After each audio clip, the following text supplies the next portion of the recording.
오늘 말씀 보겠습니다. 마태복음 5장 10절입니다. 의를 위하여 박해를 받은 자는 복이 있나니 천국이 그들의 것임이라. 자, 지난 시간에도 의를 위하여 박해를 받은 자가 복이라고 하는 의미가 무엇인지에 대해서 살펴봤습니다. 그런데 우리가 이 말씀을 보고 2주가 지나서 오늘 또 같은 말씀을 연결해서 봐야 되기 때문에 지난번에 우리가 본 말씀을 간략하게 한번 정리하고 그리고 그와 연결해서 오늘 말씀을 보도록 하겠습니다. 자, 지난번에 의를 위하여 박해를 받은 자라고 했는데 위하여가 아니고 때문에라고 있죠. 근데 그 의라고 하는 것은 내 안에 든 의. 그래서 이 말씀은 내 안에 든 그 의 때문에 박해를 받은 자가 복이라고 했습니다. 그런데 그것도 완료라고 있죠. 그러니까 우리는 그 의 때문에 이미 박해를 받았다는 것이라고 했어요. 그렇게 성도는 묵시 속에서 이미 의가 된 존재들로 이 역사 속에서 어떻게 그 의로 완성이 되어 가는지가 핍박과 박해로 나타나고 있다라고 봤습니다.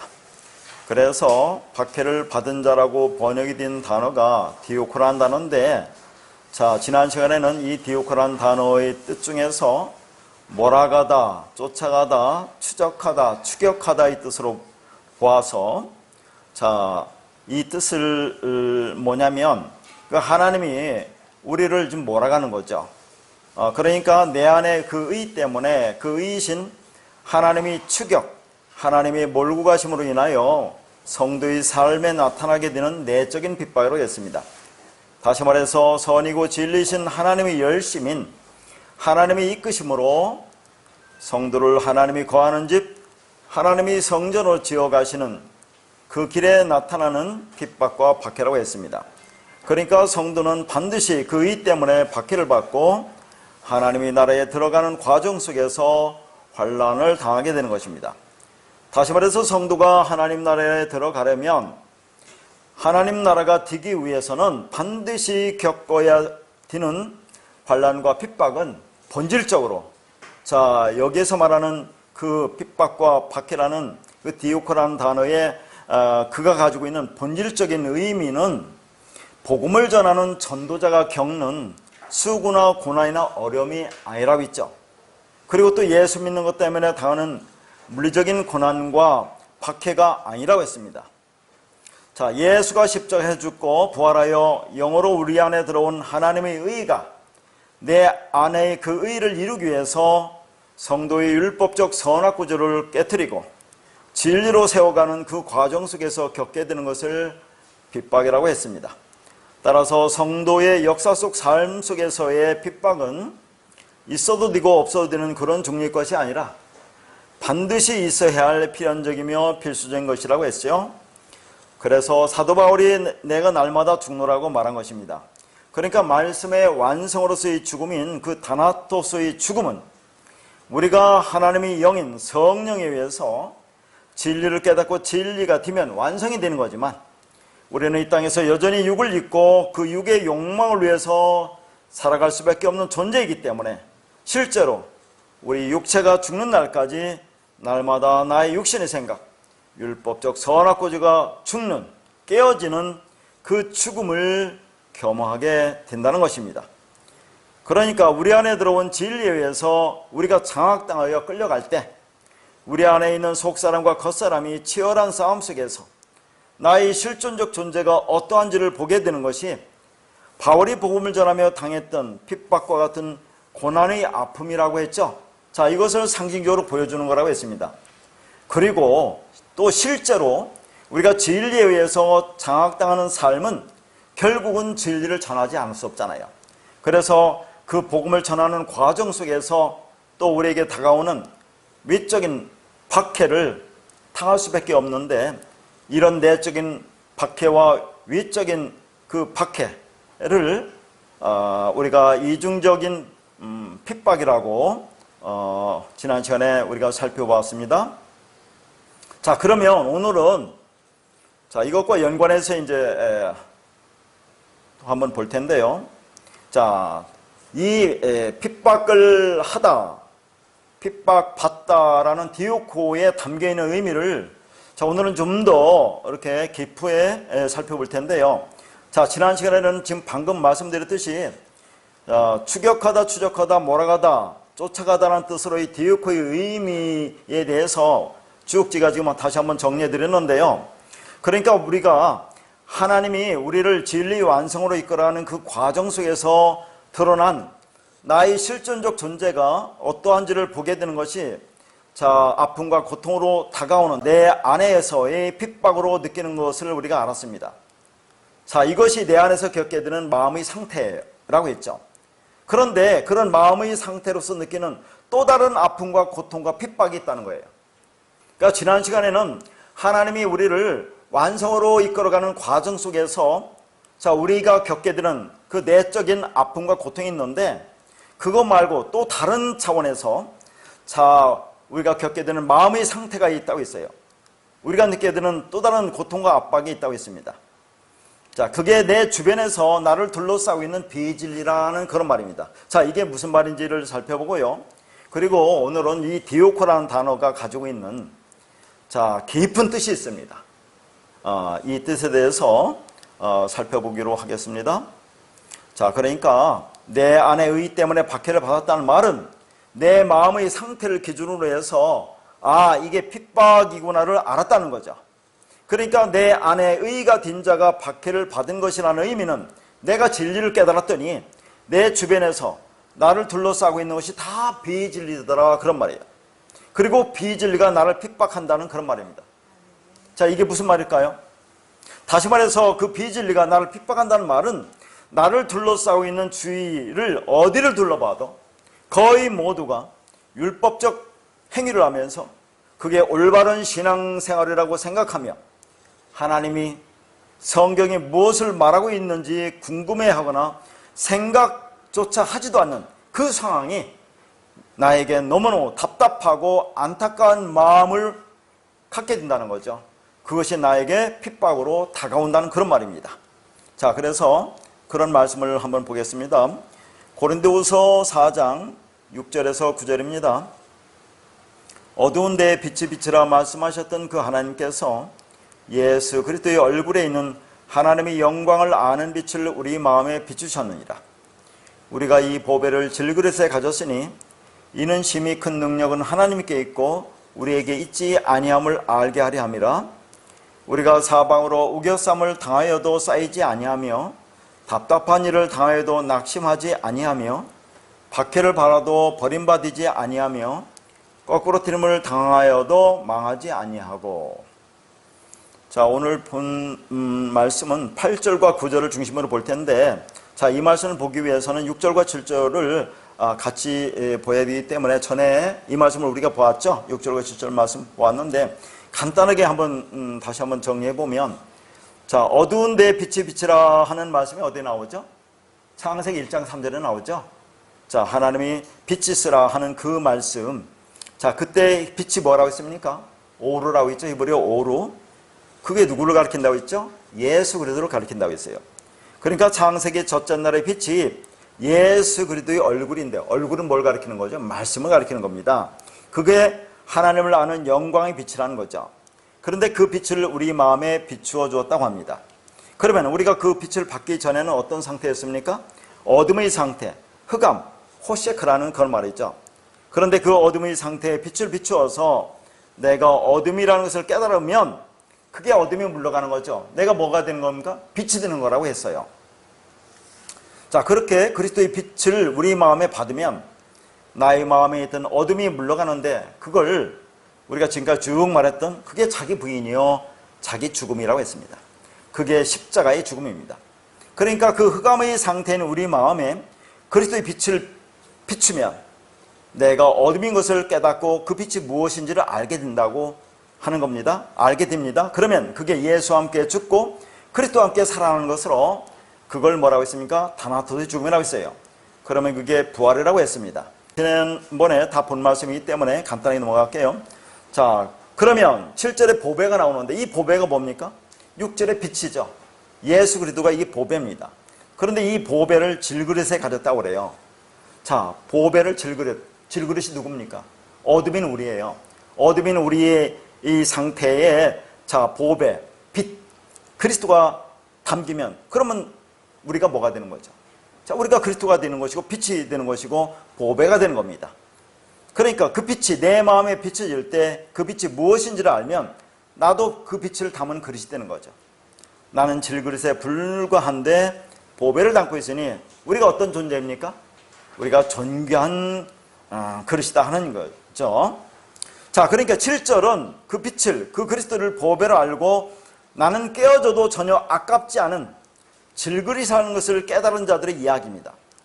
자, 그래서 이는 심히 큰 능력은 하나님께 있고 우리에게 있지 아니함을 알게 하려 함이라고 말하죠. 그러니까 아무것도 아닌 질그릇에 불과한 우리가 보배인 그 빛을, 그리스도를 담아 존귀한 그릇이 되는 것은 오직 하나님의 은혜요 하나님의 능력인 거죠. 그렇게 내가 빛을 그리스도를 담아 존귀한 그릇이 되면 다시 말해서 하나님의 능력에 의해서 내가 진리를 깨닫고 진리가 되면 자, 거기 8절 9절처럼 나를 둘러싸고 있는 비진리가 공격을 해도 나는 안전하다는 그 말입니다. 그래서 8절에 보니까 우리가 사방으로 우겨섬을 당하여도 쌓이지 않는다고 하죠. 9절은 박해를 받아도 버림받지 아니한다고 그래요. 자, 우겨쌈을 당하다 하는 단어가 들리버란 단어인데 이게 환난을 당하다, 괴로움을 겪다로 그 밑에 박해를 받다와 똑같은 단어입니다. 그러니까 박해를 받다가 디오코란 단어인데 우겨쌈을 당하다, 들리버도 같은 의미의 단어다 그런 얘기죠. 자, 이 단어는 어디서 봤죠? 우리가 지난번에 말씀을 봤습니다.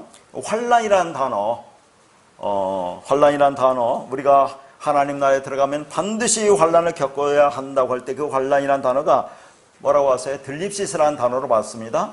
이게 명사고 오늘 들리보라는 것은 이게 동사입니다. 자, 그래서 다 같은 뜻이에요. 지난 시간에 본 거, 오늘 본 거. 그러니까 우겨쌈을 당한다는 것이 지금 박해를 받는다 그런 얘기죠. 자, 그러니까 내 주위에서 나를 둘러싸는 그 비진리가 자, 나를 핍박한다는 거죠. 그게 뭐라고 있습니까? 내가 진리를 깨달았는데 자, 내 주위를 둘러봐요. 부모, 형제, 자녀, 친척, 친구들. 자, 어디를 둘러봐도 이 말을 들으려고 하지도 않고 듣고 이게 무슨 말인지도 몰라요. 그래서 심하게 논쟁을 벌이기도 하고 그런 걸 통해서 우리가 많이 아픔으로 다가오지 않습니까?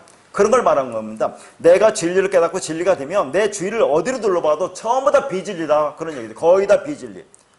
자, 그런 상태가 나에게 압박과 핍박으로 다가온다. 고통과 아픔으로 다가온다는 그런 말을 하고 있는 거예요. 그렇게 비진리들이 나를 둘러싸여 있는 상태를 핍박이라고 한다 그런 얘기입니다. 그러니까 내가 디카이오신에 그 의가 되지 않으면 그래서 그 하나님의 섬김을 받아서 그 하늘들이 되지 않으면 그러면 우리가 그걸 감지하지 못합니다. 그래서 핍박받다가 완료형으로 완료가 되어 있다고 했죠. 그러니까 우리가 진리를 깨달으면 자, 그게 완료가 된 거 아닙니까? 그러면 그 순간에 내 주위를 둘러보면 자, 거의가 비진리라는 상태를 통해서 아, 내가 이것이 핍박받고 있구나, 내가 핍박받은 것이구나 해서 그게 완료로 되어 있다 그런 얘기입니다. 그러니까 내가 데카이오 시내가 되면 이제 그 박해를 인지하게 되죠. 이 세상이 거의 전부가 비진리구나, 그걸 깨닫는 것이 핍박받는 거다 하는 거죠. 다시 말해서 비진리인 마귀 사탄이 진리를 대적하는 것이 핍박이다 그런 얘기입니다. 자, 그래서 지난 시간에 이 박해받다라는 박해하다, 디오코라는 단어와 같은 의미를 가진 히브리어를 두 가지 단어를 공부했어요. 라다프라는 단어와 라라는 단어를 연관해서 공부했는데 자, 이와 같은 의미가 단어가 또 히브리어가 뭐가 있느냐면 사탐이라는 단어가 있어요. 자, 지금 우리가 보고 있는 것이 디오코라는 단어입니다. 자, 박해하다, 박해받다 이거와 같은 의미를 가진 단어가 히브리어 사탐이라는 단어가 있다 그런 얘기죠. 이 사탐이라는 단어가 핍박하다, 뒤쫓다, 적대시하다 그런 뜻이에요. 이 사탐에서 뭐가 왔느냐면 사탄이라는 단어가 왔습니다.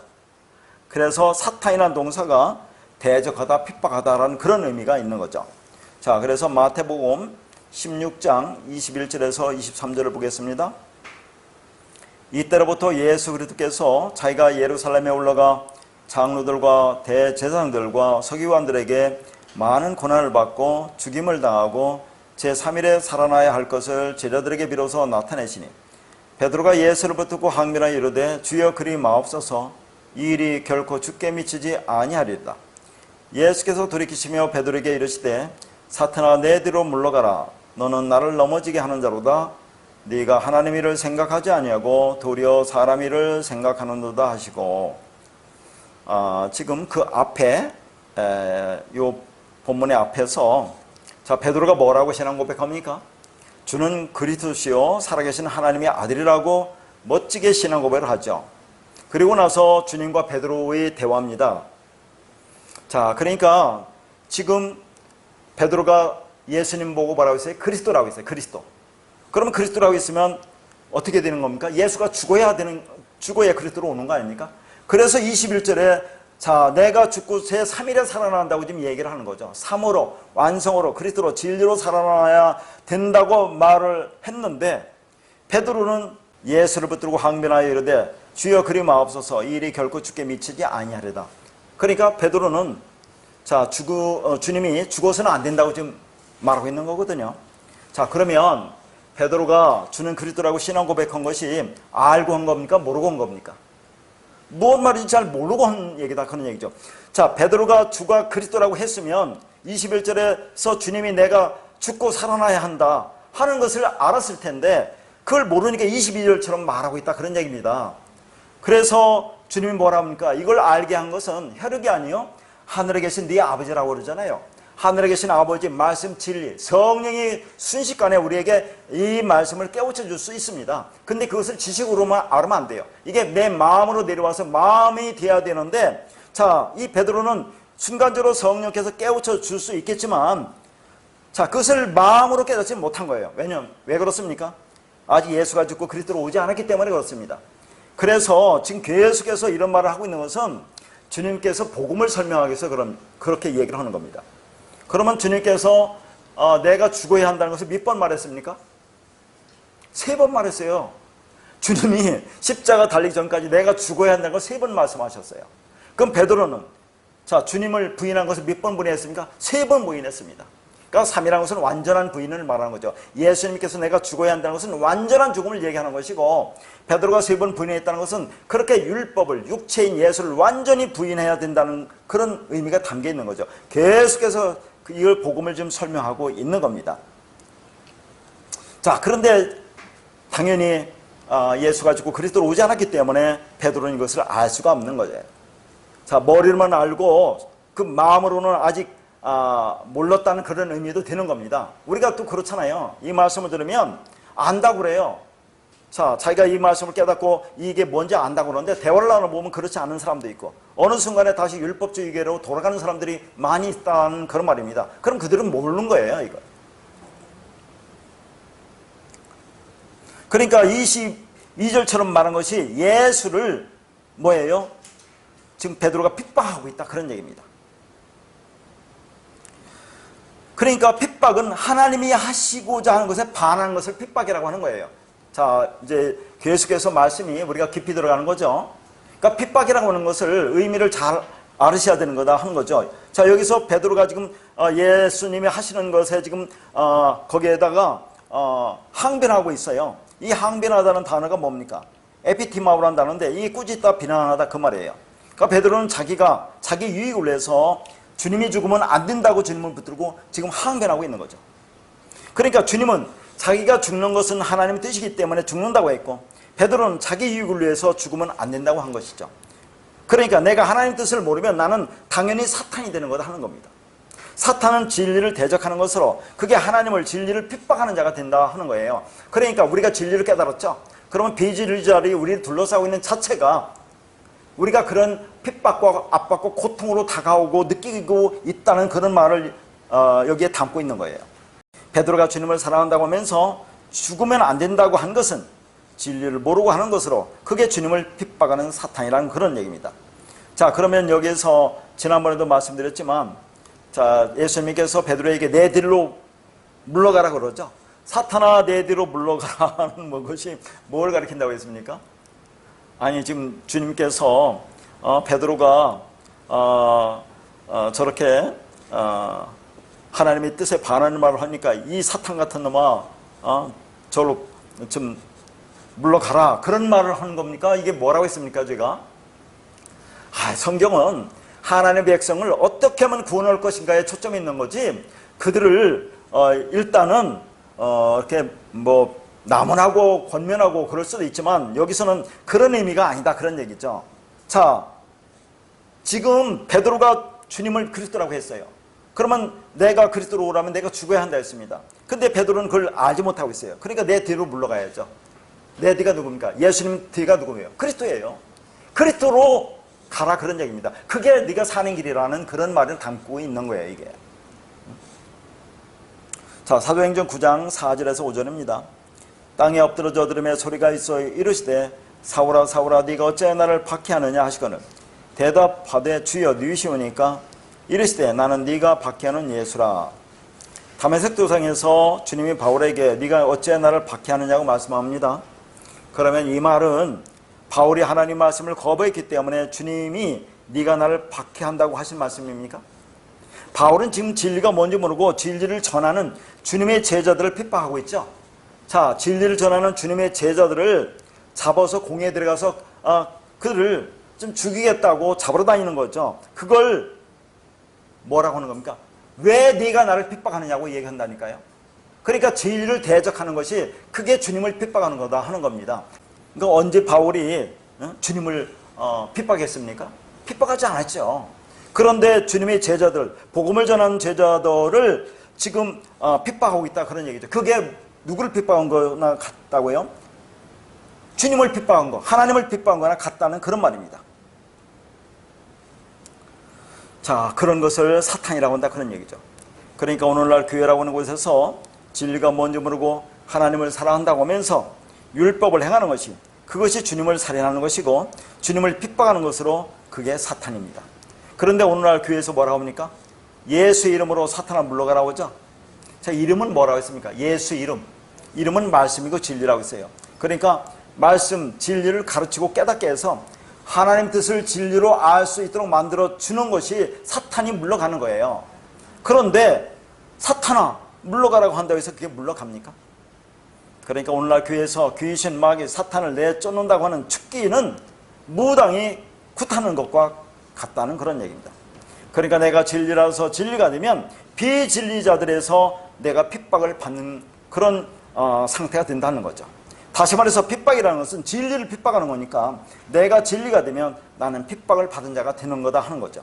그걸 복이라고 한다고 그런 말입니다. 그러니까 하나님이 주신 율법으로 그걸 진리로 알지 못하면 그게 하나님을 핍박하는 꼴이 된다 그런 얘기예요. 다시 말해서 하나님이 율법을 주신 목적은 그것으로 진리를 알라는 것이지 그걸 가지고 행하라고 주신 것이 아니라 그런 말입니다. 그러니까 율법으로 진리를 모르면 그걸 가지고 하나님을 대적하는 사탄이 된다 그런 얘기예요. 자, 그러면 자 지금부터는 좀 깊은 말씀으로 한번 들어가고자 하는데요. 자, 이 디오코라는 단어가 지난 시간에는 계속 말씀드렸습니다.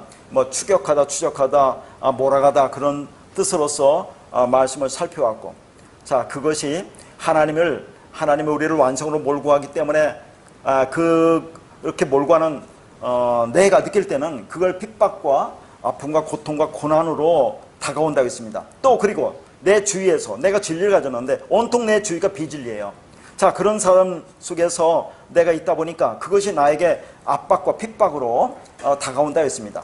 그러면 이 데우코라는 단어가 또 어떤 깊은 의미가 있는지를 한번 오늘 볼 텐데요. 이 데우코라는 단어가 데일로스라는 것과 디아코노스의 합성어입니다. 이 데일로스라는 것은 두려워한다라고 우리가 지난 시간에 보았어요.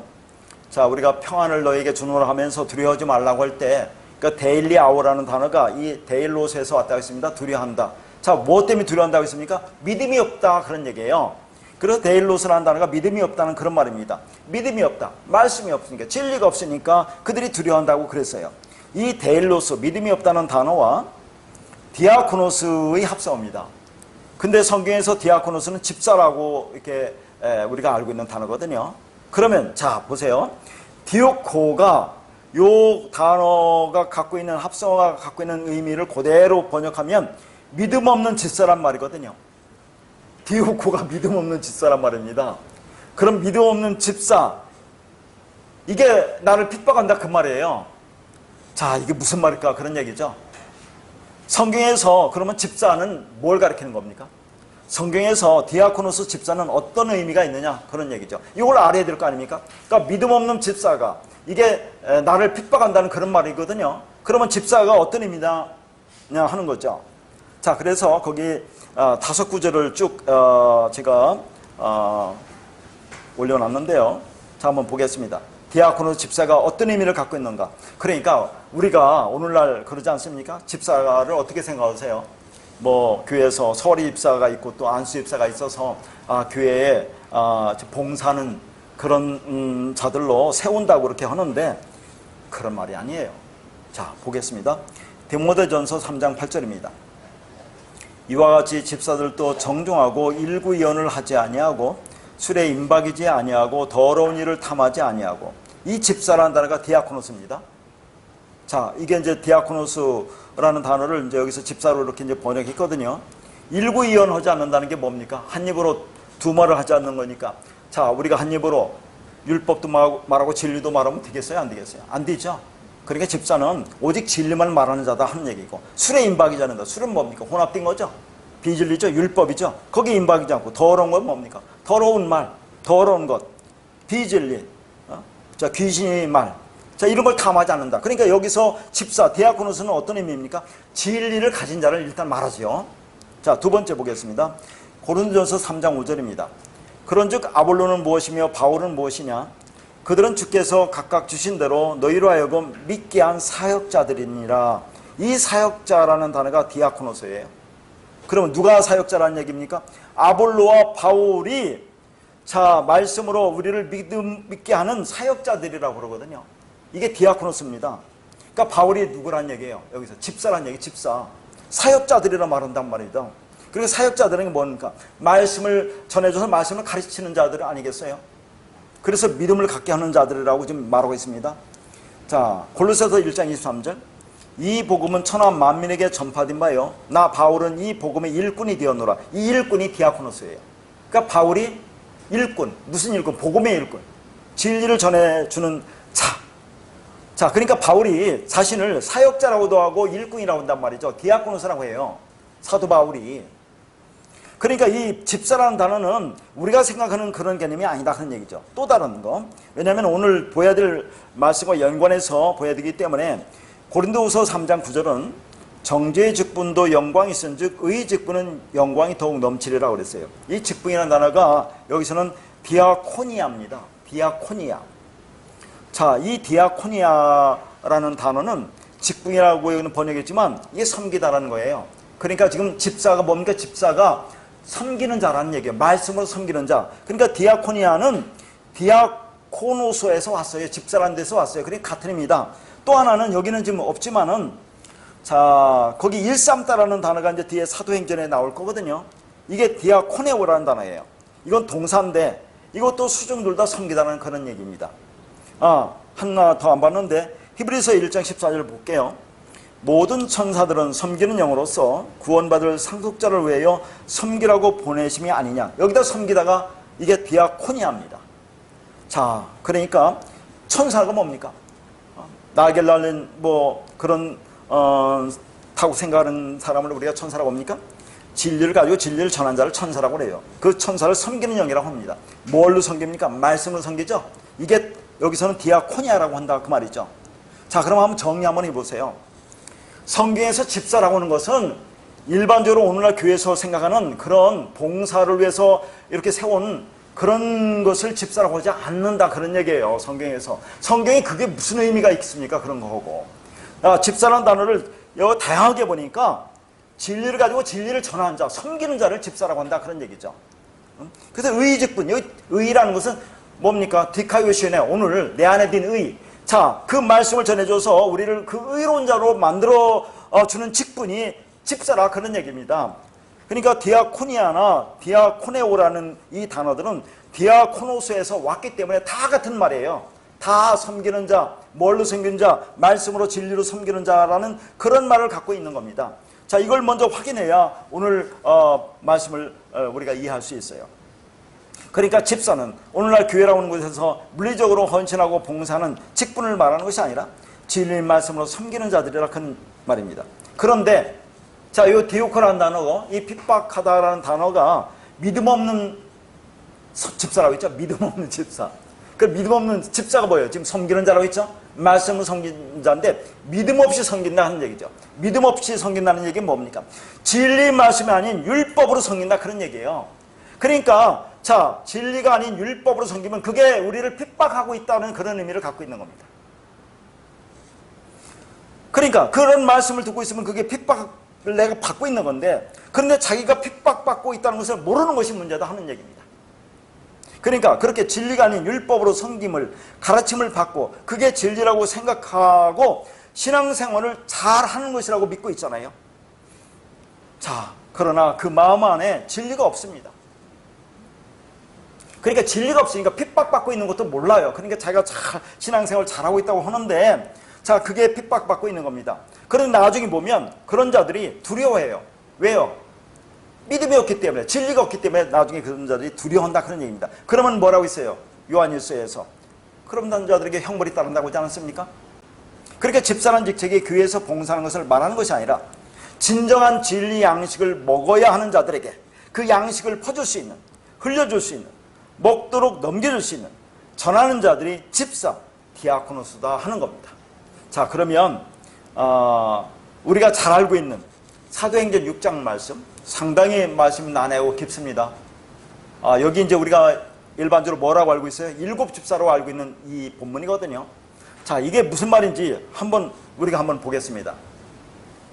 사도행전 6장 1절에서 4절입니다. 그때의 제자가 더 많아졌는데 헬라파 유대인들이 자기의 과부들이 매일의 구제에 빠짐으로 히브리파 사람을 원망하니 12 사도가 모든 제자를 불러 이르되 우리가 하나님의 말씀을 제쳐놓고 접대를 일삼는 것이 마땅하지 아니하니 형제들아, 너희 가운데서 성령과 지혜가 충만하여 칭찬받는 사람 7을 택하라. 우리가 이 일을 그들에게 맡기고 우리는 오로지 기도하는 일과 말씀 사역에 힘쓰리라 하니.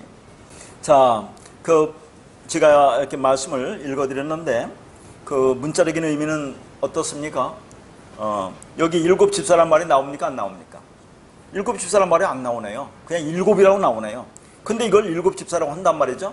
왜 7 집사라고 하느냐? 자, 이 단어 안에, 원어에는 그 집사라는 의미가 이 안에 담겨 있기 때문에 7 집사라고 하고, 뒤에 가면 7 집사가 나오잖아요. 사람이 진짜 7 집사가 나옵니다. 자, 이런 것은 다 상징이에요. 상징. 뭔가 보여주기 위해서 그런 거지. 자, 그러면 앞에서 지금 제가 확인했습니다. 이 집사라는 단어가 상당히 중요하기 때문에, 왜냐하면 믿음 없이 우리가 성령을 받은 게 박해를 받는 거기 때문에 그렇습니다. 그러니까 믿음 없이 진리가 비진리로 목사가 여기서 설교하고 있으면, 자, 성도들이 박해를 받고 있다 그런 얘기예요. 그게 핍박받고 있다. 그러면 그들은 그걸 압니까? 모릅니까? 몰라요. 그러니까 모르니까 나중에 두려워해서 형벌에 따른다고 하잖아요. 믿음이 없기 때문에. 그러면 우리는 알고 있죠.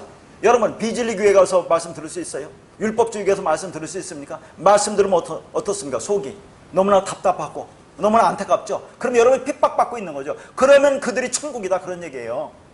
다른 게 아니라 제가 그걸 가르쳐주기 위해서 자, 보는데 여기 이제 7 집사라는 말을 또 확인하기 위해서 이 말을 한번 깊이 볼 테니까 한번 보도록 하겠습니다.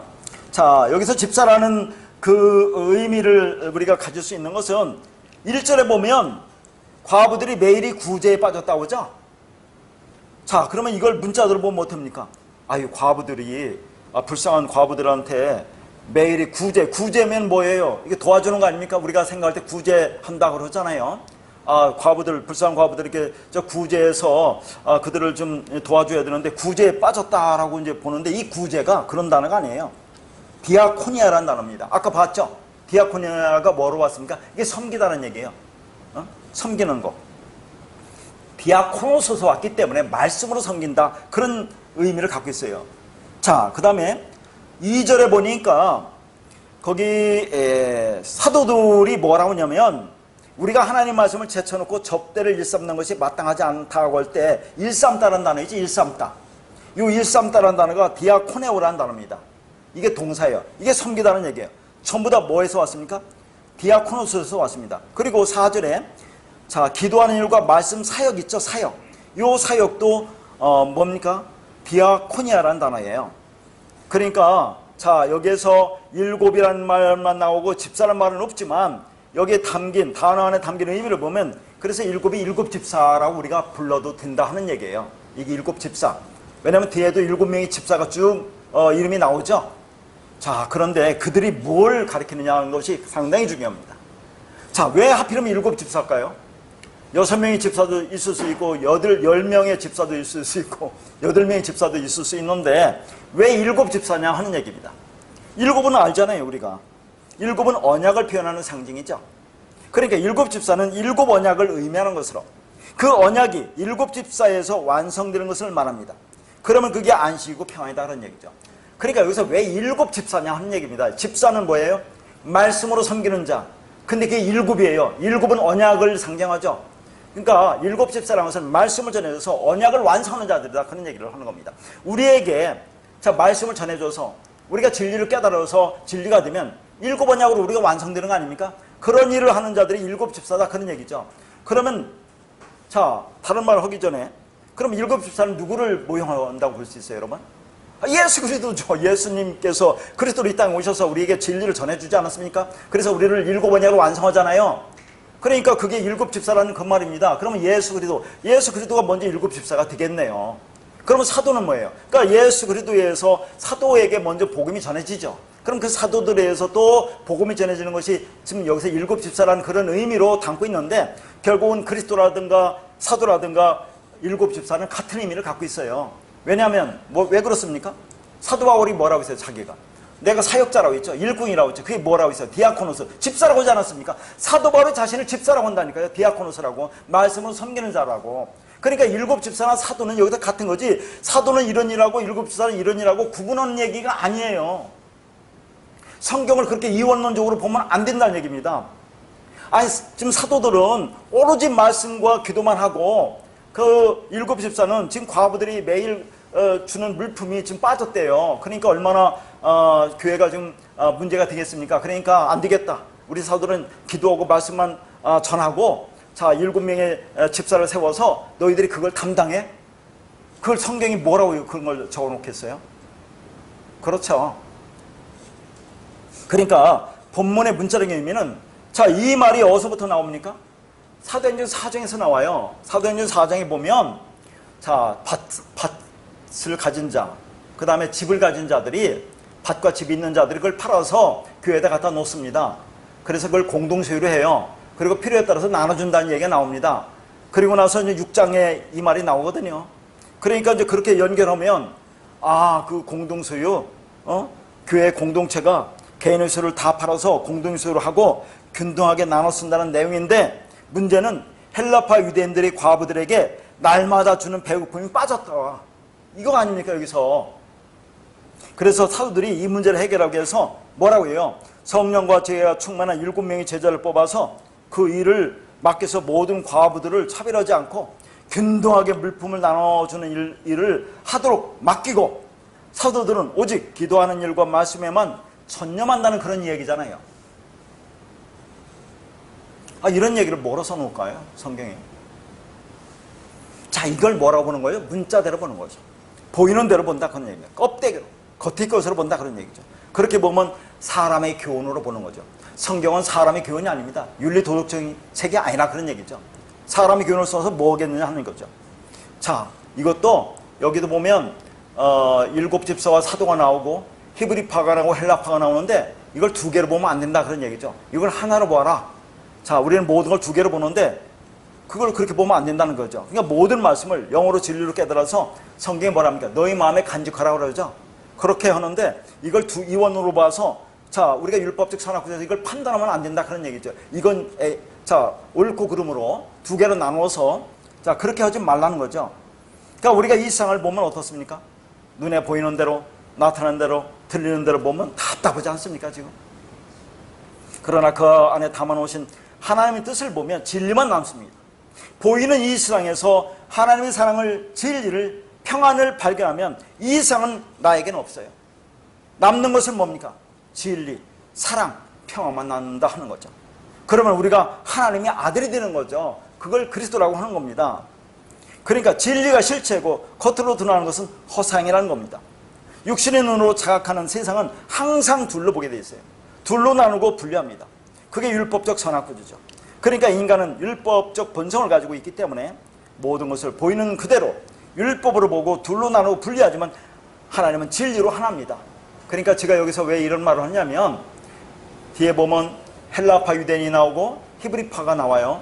그 다음에 여기서 사도가 나오고 일곱 집사가 나오는데, 자, 이걸 분리해서 우리가 보지 말고 이걸 하나로 보아야 된다 하는 것을 말씀드리고 있는 겁니다. 그러니까 하나님 생각과 인간 생각 항상 부딪히죠. 그렇지 않습니까? 인간의 생각 항상 하나님 생각 부딪힙니다.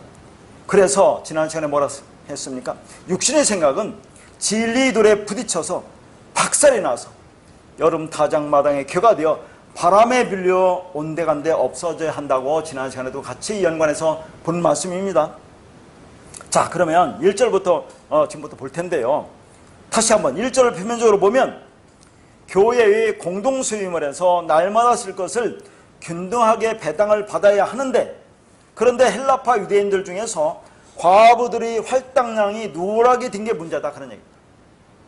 그러니까 헬라파 유대인들의 과부들은 억울하게 된 거 아닙니까? 그러니까 이런 걸 겉의 것으로 보면 어떻게 교회 공동체가 저럴 수가 있니? 차별대우해서는 안 되고 모든 것을 공정하게 해야지 라고 생각을 하게 된다, 그 말입니다. 그 인간의 교훈을 받는 거예요. 그걸 성경에다 써놔서 뭘 어떻게 하겠다는 얘기냐 하는 겁니다. 이렇게 보이는 대로 보고 판단하는 것이 육의 마음이에요. 육신의 생각입니다. 그러나 진리는 항상 하나로 사랑과 평안이다, 그런 얘기입니다. 자, 그러면 거기 과부들이 매일이 구제에 빠졌다고 있어요. 잘 보세요. 매일의 구제에 빠졌다 했는데 이 매일이라는 단어가 카테 메리노스라는 단어거든요. 그러면 이건 카타와 헤메라의 합성어입니다. 카타는 뭐뭐에 따라서라는 전치사고 헤메라가 날이라는 단어거든요. 헬라어 헤메라, 날. 그러면 이게 뭐 이렇게 보면 날을 따라서, 근데 별 뭐 의미가 없어요. 아, 그러니까 이 사람들의 번역하기를 매일 날마다 자, 구제를 주는데, 배고픔을 주는데 헬라파 유대인들이 과부들에게는 빠졌구나. 그러니까 매일로 이걸 번역해 놓은 거예요. 날이니까 날을 따라서 날마다 배고픔을 주는데 이게 빠졌구나. 그렇게 번역한 거 아닙니까? 그러면 헤메라 날이라는 것은 우리가 여기서 이걸 보면 안 되고 뭘 봐야 됩니까? 날을 제가 뭐라고 했어요? 히브리어로 가야 돼요. 창세기 1장 5절에. 자, 창세기 1장 5절에 뭐입니까? 하나님의 빛을 낫이라고 그래요. 낫. 이 낫이 요미입니다. 그리고 이걸 첫째 날이라고 하죠. 이 날이 요미입니다. 그래서 제가 창세기 1장 5절에 말씀할 때 빛이 낫이고 낫이 날과 다 같은 것으로 빛이 뭡니까? 예수 그리스도죠. 그리스도, 말씀, 진리, 생명이죠. 그럼 여기서 낫. 자, 저녁이 되고 아침 되니 이렇게 할 때 이게 낫이 저녁에서 아침이 되는 거 아닙니까? 자, 낫. 생명이죠. 저 어둠에서 빛이 되는 거, 빛, 말씀, 진리. 날이란 그런 얘기죠. 첫째 날에서 일곱째 날은 우리가 생각하는 그런 날을 얘기하는 게 아니라고 했어요.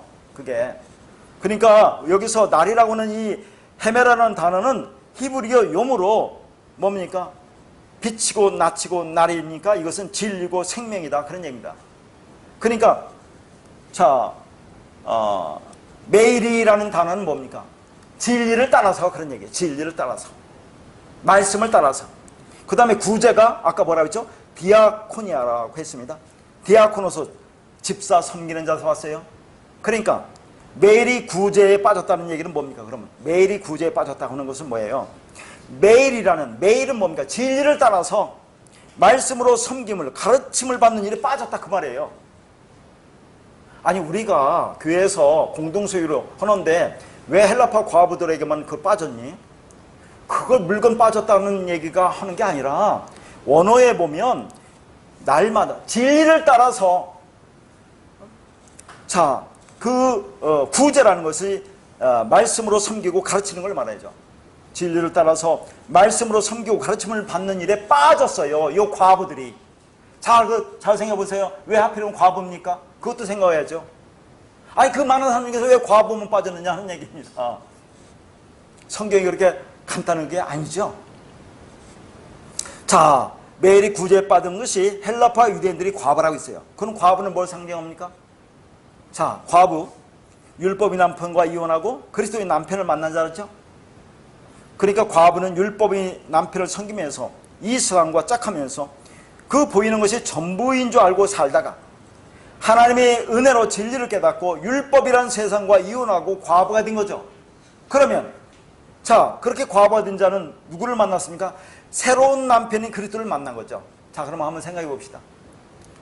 아니, 우리가 율법과 짝하다가 율법을 남편을 섬기다가 이제 율법이 남편과 이혼하고 자, 그리스도라는 남편을 만났어요. 그러면 그리스도와 연합도 하나 됐다고 보면 우리가 그리스도가 된다, 아들이 된다고 하지 왜 과부라고 하느냐 그런 얘기 성경에서. 왜 과부라고 합니까? 하필이면 또. 그 우리를 잘 생각해야 된다니까요. 그러니까 성경에서 고아나 과부를 돌보라고 하는데 그들에게 뭘 돌보라는 겁니까? 물질적인 것을 도와주라는 말이 아니라 영의 양식을 그들에게 주라는 그 말입니다. 그걸 돌봐주라고 하는 거거든요. 자, 그러니까 이 과부는 우리를 생각해보세요. 우리가 말씀을 들으면 우리가 진리가 되었다고 하죠. 말씀을 들으면 말씀을 듣고 그 진리가 뭔지 알면 우리가 진리가 되었다고 하는데 우리가 완성되었습니까? 진리로? 완성되지 않았잖아요. 아직 육을 입고 이 땅에 살아가고 있잖아요. 그걸 과부라고 한다 그 말입니다. 과부. 그러니까 이 과부는 진리가 뭔지 알았지만 그리스도 진리와 온전히 하나가 되지 못한 영적 상태를 말하는 거예요. 그러니까 우리가 말로는 내가 그리스도 하나라고 하죠. 내가 그리스도 연합됐다고 하죠. 그래서 내가 그리스도가 되었다. 아들이 되었다고 하지만 그러나 우리가 아직은 그렇게 논리적으로는 이론적으로는 맞지만 현실적으로는 그렇지 않잖아요. 내가 그리스도와 의식이 하나가 되지 않았다면 아직은 과부라 그 말입니다. 우리가. 그러니까 우리가 진리를 깨닫고 진리가 되었다고 하는데 그러나 우리가 진리로 완성되었습니까? 그러니까 내가 진리 안으로 더 깊이 들어가야죠. 그러니까 과부가 자, 진리 성경을 받아야 될 거 아닙니까? 말씀 성경을 받고 진리 안으로 더 들어가야 하는데 지금 뭐예요? 그 진리 성경을 받지 못했잖아요. 진리의 가르침을 받지 못해서 아직 내가 진리가 완성되지 못한 거 아닙니까? 그러니까 과부는 진리 성경을 받아서 완성이 돼야 되는데 아직 지금 여기 오늘 과부가 구제에 빠졌다고 하는 것은 진리 성경 받지 못했다고 그런 얘기를 하는 겁니다. 그 받아서 더 깊이 진리 완성으로 가야 되는데 그렇게 해서 내가 진리로 완성되지 못하면 아직도 내가 여전히 어둠이구나. 아직도 어둠 가운데 있구나. 아직도 율법적 선악 구제에 있구나를 깨닫게 되잖아요. 그럼 이게 여기서 이게 과부의 원망이다 그 말입니다. 그러니까 그렇게 그리스도 진리와 온전히 하나가 되지 못한 과부는 아직 원망을 한다 그 말입니다. 그것은 여전히 율법적 본성을 가지고 선악 구제로 살아가고 있다는 그 말이에요. 다시 말해서 과부가 진리 안으로 더 깊이 들어가지 못함에 따라서 아직도 율법으로 살고 내가 있구나를 발견하게 된다 하는 얘기죠. 그러니까 내가 완전히 죽어서 진리 그리스도와 하나가 되어야 하겠구나 이를 아는 것이 내가 진리가 이제 완성으로 가고 완성이 되는 겁니다. 그게 타나토의 죽음, 진리 완성으로서의 죽음이라고 했어요. 그런데 그 과부가 헬라파 유대인들이 과부다 그런 얘기죠. 자, 잘 보여야 되겠습니다. 헬라파 유대인들이 과부래요. 헬라파는 유대인들은 뭡니까? 헬라파 유대인들은 디아스포라 유대인들이죠. 디아스포라 유대인들, 이방인입니다. 그러니까 자, 아직 그 과정에 있는 우리 자신을 의미한다 그런 얘기죠. 자, 여기서 그 헬라파 유대인들의 과부들이 히브리파 사람을 원망했다고 했어요. 그러면 이것을 문자로 보면 헬라파와 히브리파로 나누는 거 아닙니까? 이걸 둘로 보지 말고 하나로 보라고 했죠. 그러면 내가 헬라파도 되고 히브리파도 된다 그 말이죠. 그게 무슨 말입니까? 자, 보세요. 과부 말씀을 들었어요. 진리를 내가 깨달았어요. 진리가 되었어요. 그러면 그게 뭐예요? 히브리가 되는 거예요. 이브리가 뭐라고 했어요? 강을 건너간 자라고 했죠. 강을 건너간 자. 자, 강을 건너갔다는 것은 내가 진리가 완성됐다고 하는 거죠. 그러니까 우리가 진리를 들으면 우리가 늘 진리가 완성됐다고 하는데 그렇지 않습니까?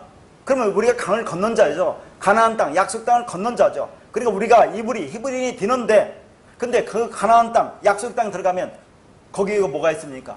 내 안에 가나안의 7족속이 있잖아요. 율법이 여전히 내 안에 있잖아요. 그러니까 가나안 땅이 젖과 꿀이 흐르는 땅이라고 하잖아요. 젖은 진리 말씀이고 꿀은 율법 아닙니까? 율법과 진리가 섞여 있는 것도 여전히 가나안 땅이라고 하는 것은 다 상징적으로 얘기하는 겁니다. 완성은 됐지만 우리가 아직은 이 역사 속에서 살아가고 있기 때문에 그렇게 표현한다니까요. 그게 과부다 그런 말입니다. 그러니까 과부 안에는 히브리파도 있고 헬라파도 있는 거죠. 히브리, 강을 건너간 자, 진리가 되어서 진리를 깨달아서 완성되었지만 여전히 이 땅에서 육을 입고 있기 때문에 그 율법적 본성과 싸우고 살아가고 있는 거죠. 그래서 그걸 헬라파 과부라고 하는 거죠. 헬라파 과부. 완성이 됐지만 완성으로 가고 있는 자. 그걸 얘기하고 있는 거예요, 여기서. 하나로 보라 그 말입니다. 두 개를 보는 게 아니라.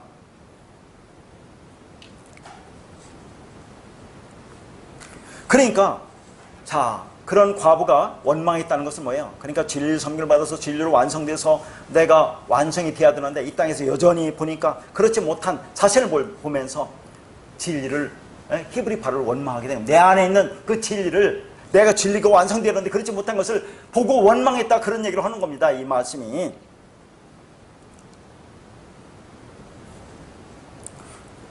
그러니까 내 안에는 그리스도를 원망했다는 그런 뜻인데 그것은 영과 육이 온전히 하나가 되지 못했다는 것을 말합니다.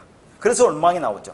왜냐하면 말씀으로 온전히 구제, 섬김을 받지 못했기 때문에 그렇습니다. 자, 그런데 왜 하필이면 그 많은 사람 중에서 과부의 물품만 누락시켰느냐 하는 겁니다. 아니 교회 공동체가 과부만 있습니까? 남편 있는 여자들도 있고 남자들도 있을 것이고 청년들도 있을 것이고 어린아이들도 있는데 왜 과부와 물품만 누락시키느냐 하는 얘기죠. 다 상징 아닙니까? 상징. 다 상징이고 비유입니다. 그러니까 이 땅에서 우리에게 일어난 일들이 다 상징이고 비유라는 것을 알아야 한다는 얘기죠. 그러니까 그 비유이고 상징 안에 담아놓으신 그 내용, 진리를 보지 못하고 겉의 것만 보고 그걸 진리라고 생각하면 우리는 뭘 붙들고 있는 거죠? 허상, 가짜를 진짜라고 믿게 되는 겁니다 하는 거죠. 다시 말해서 이 땅에 보이는 걸 통해서 진리를 깨닫고 진리가 된 나가 실체이고 그 나머지는 다 도구일 뿐이라 하는 걸 깨달으면 되는 거예요. 이것을 알면 내가 천국이고 그 하늘들의 그 나라가 되는 겁니다. 그러면 우리는 뭐예요? 지금부터 영혼을 사는 거예요.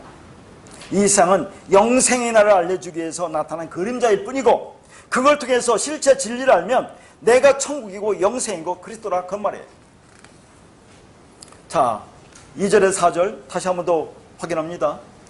자, 2절에 4절은 지금까지 쭉 얘기한 거니까 과부들이 구제에 빠졌어요. 그냥 문제가 생겼어요. 사도들이 이 문제를 해결해서 죄와 성령과 지가 충만한 7명의 제자를 뽑아서 그 일을 맡깁니다. 자, 모든 사람 차별하지 말고 균등하게 물품 나눠주는 일을 맡깁니다. 그리고 사도들은 오직 기도와 말씀에만 전념한다는 이야기처럼 들리죠? 그러니까 사도들은 기도와 말씀 한잔하고 제자들은 접대를 일삼는 것을 담당한다는 그런 말처럼 보입니다. 그러면 자, 이 제자들이 이걸 이제 7집사라고 하겠습니다. 접대를 일삼는다는 게 뭐냐 그런 얘기죠. 이 접대라는 단어가 트라페자라는 단어입니다. 이 트라페자는 4발 가진 상이에요.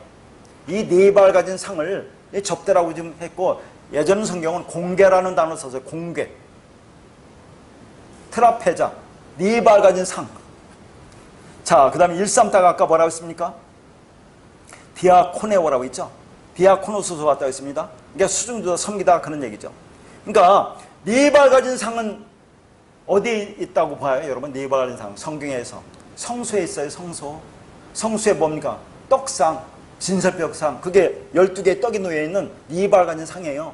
떡, 말씀을 주어서 그걸 아들로 만드는 것이 성소의 일이다 그런 얘기예요. 성소에서 하나님 말씀을 주잖아요. 떡을 주지 말씀을 주어서 그걸 12 그러니까 12로 만든 아들로 만드는 거 그게 성소에서 하는 일이죠. 그게 4발 가진 상, 떡상, 진설병상이라 그 말입니다. 그럼 성소는 어디를 가리키는 겁니까? 광야를 가리키는 거죠. 광야. 그러니까 자, 광야를 가리키니까 뭡니까? 광야 교회. 이 땅의 광야 교회에서 이 말씀으로 섬겨서 그들을 7 언약으로 완성하는 자들이 7집사다 하는 것을 말하고 있는 거죠. 그러니까 7집사는 접대하는 것만 일삼아라 하는 것은 그런 의미가 있는 거죠. 자, 접대를 일삼는다는 건 뭔지 알죠? 떡으로, 말씀으로 섬겨서 자, 광야에서, 성수에서 그들을 하나님의 아들로 만드는 것 7 언약이 완성된 자로 만드는 것 그게 7집사 하는 얘기입니다.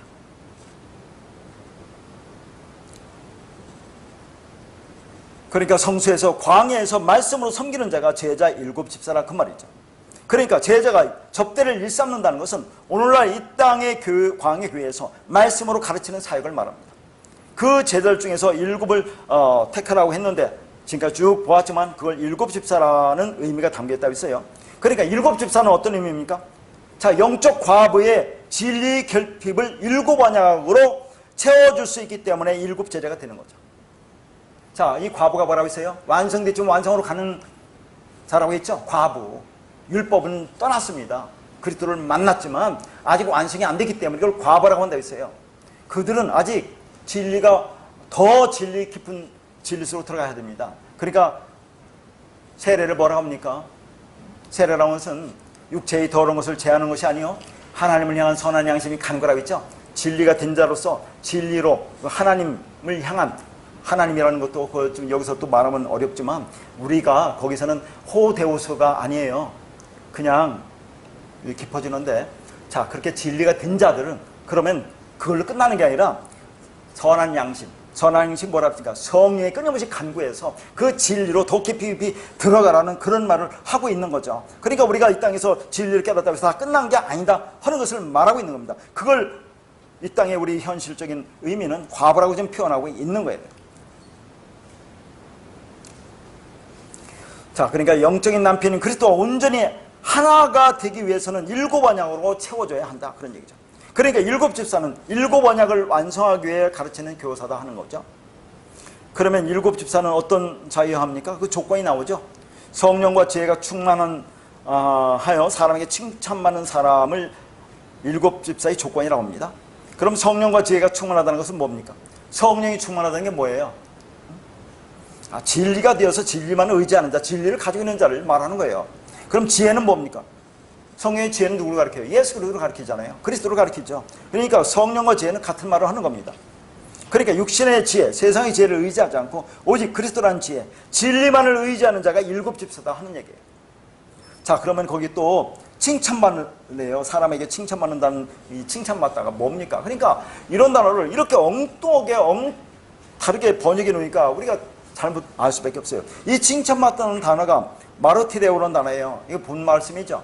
얼마 전에 마르티레오가 뭐라 했습니까? 증언하다, 증인이다, 그런 얘기라고 했어요. 자, 증언하다, 증인이다.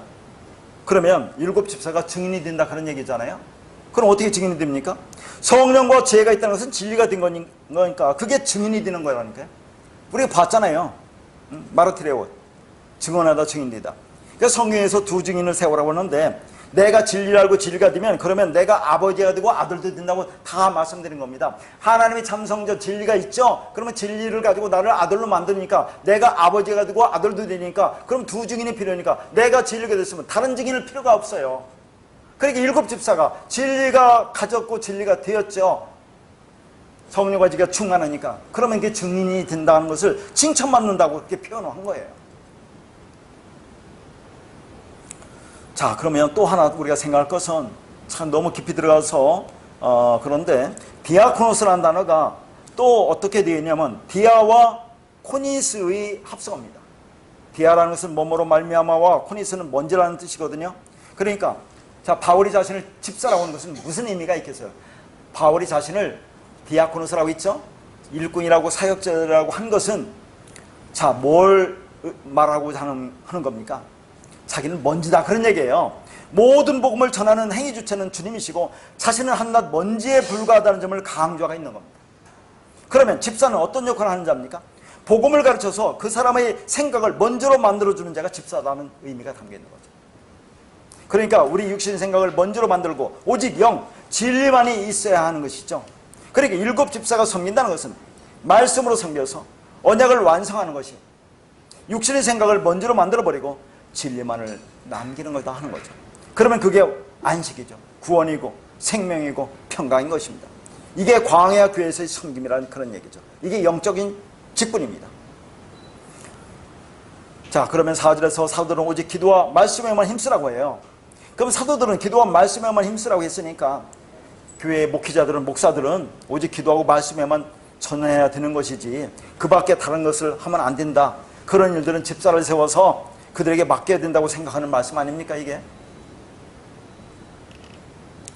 그래서 오늘날 전엔 지금 모르겠습니다. 제가 신앙생활할 때는 목사들 참 열심히 기도도 하지 않았어요. 그래서 말씀을 조금만 다른 것과 다르게 하면 영성이 깊다라고, 기도도 많이 영성이 깊다고 하는데 그런 말을 하는 게 아니에요. 오직 기도와 말씀만 힘쓰라고 하는 것은 그런 말을 하는 게 아닙니다. 그러니까 오늘 본문 말씀이 교회를 부흥하기 위해서는 교회 운영을 효율적인 방식을 도입해야 한다는 뜻으로도 볼 수 있어요. 이걸. 그러니까 세상의 기업처럼 조직을 만들고 중간에 리더자를 세워서 각종 프로그램을 개발하고 여러 단계의 성경 공부로 과정을 도입하여 교육을 하자고 주장할 수도 있다, 그런 얘기입니다. 그렇게 보는 것은 본문의 말씀을 문자대로 보고 뭘 보는 겁니까? 인간의 교훈을 찾는 거예요. 그게 인간의 교훈, 여기에서. 그리고 그러니까 여기서 기도하는 일이라고 하는 단어가 프로슈케라는 단어거든요. 기도하는 일이라는 게 없습니다. 그냥 기도의 기도, 프로슈케, 기도, 명사. 이 단어가 어디서 왔습니까? 프로슈코마에서 왔어요. 기도하다에서 왔어요. 프로슈코마, 여러분 잘 아는 기도하다, 여기서 온 게 프로슈케라는 기도라는 단어인데 이게 기도하는 일이라고 이렇게 번역해 놓은 거예요. 그러니까 기도는 뭡니까? 원한다는 거죠. 그럼 뭘 원하는 겁니까? 뭐 이 기도에 대해서는 제가 여러 각도에서 말씀드렸으니까 간단하게 보면 하나님이 가지고 계신 것, 진리를 원하는 것이 기도다 하는 거죠. 그러니까 구하라, 찾으라, 두드리라. 그럼 내 좋은 것으로 성령으로 주지 않겠니? 하나님이 갖고 계신 것, 하나님, 성령, 진리, 그걸 주지 않겠느냐 하는 거죠. 그러니까 기도는 하나님이 가지고 계신 것을 내가 원합니다 라는 것이 기도라, 그런 얘기죠.